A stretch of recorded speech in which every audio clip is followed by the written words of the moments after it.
Hi, this is Jason Palmisano, founder and CEO of Trinity Fitness, with this question: why is leadership so hard? Oh my goodness. And I think of the greatest leader of all time. To me, it's Jesus Christ. And what kind of leader was he? Well, he was incredibly loving. He sacrificed more than any other leader. He was fun to be around, and he was resolute and incredibly determined to fulfill his mission and his purpose. And he was merciful and gracious, and he gathered people around him, and he met needs. But I look at how did people receive a leader like that, right? How did people receive him? Well, as his ministry picked up steam in John chapter 7, he gives a short message, some dialogue with some folks. And in John chapter 7, verse 43, here's the response. Thus the people were divided because of Jesus. Some wanted to seize him and kill him, but no one laid a hand on him. And it goes on within that context of the passage that some placed their faith and trust in him. Some people loved him, right? And so here you have the greatest leader of all time who's working miracles and touching lives and changing lives and making an incredible difference. Yes, he's focused, but the crowd is divided. And some people want to kill him, some people love him. Such is leadership. And that's what makes leadership so hard. No matter what you do, you're going to have critics coming at you from every side saying, you're not good enough, or that was terrible, you should have done it this way, and criticizing, and plus the obstacles and adversity and all that stuff. And you have to keep yourself encouraged, because a lot of times there's not people around you that are going to encourage you. That's one of the hardest things about leadership that I find is right here, I've got to encourage myself. And in order to do that, I've got to know who I am in Christ, and know the purpose and believe in that wholeheartedly.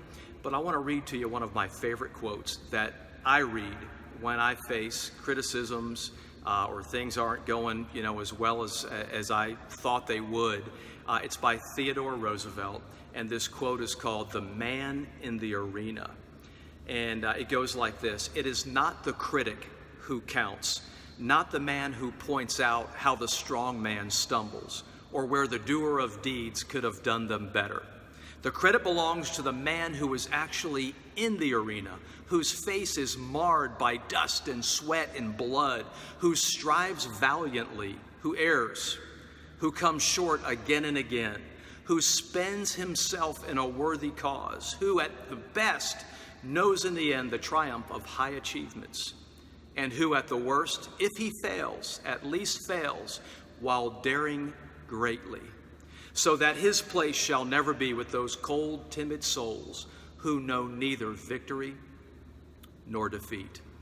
And I want to encourage you, you might think, well, I'm not a leader. You might think that of yourself. I guarantee you should be at least leading one thing: yourself.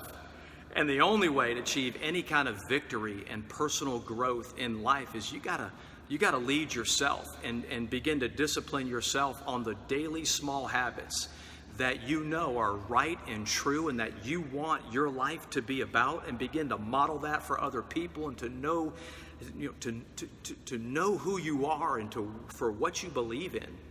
And knowing those things gives you a strong foundation to get started. But in order to stay focused, in order to carry on to the finish line, you got to be able to deal with the critics, with the hard times, and with the adversities, whether that's you leading your marriage, leading your kids, you're managing people, you're leading a division at work, or you're the founder and CEO of your own gig. So I hope that you would remember Theodore Roosevelt's encouragement. It's the man in the arena who's actually that person, that woman, that man that's rolling up their sleeves with courage and bravery and attempting something daring and great. Keep at it. Stay with it. You can do it. God bless you.